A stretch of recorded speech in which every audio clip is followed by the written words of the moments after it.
Look at the beautiful produce that we have here. I've known Mr. Mumbrigi for about 40 years, and they've been a great part of the community. So this is Mrs. Mumbrigi and Mr. Mumbrigi. How long have you been doing this for? 40 years. 40 years. Yep. Why are you do this? Why? Just hop.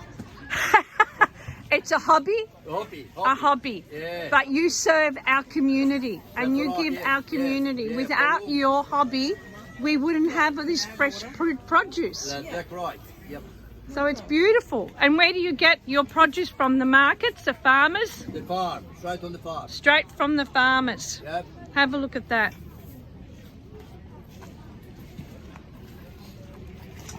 And you're also president of the Italian Club? Yes, Carmela Social Club.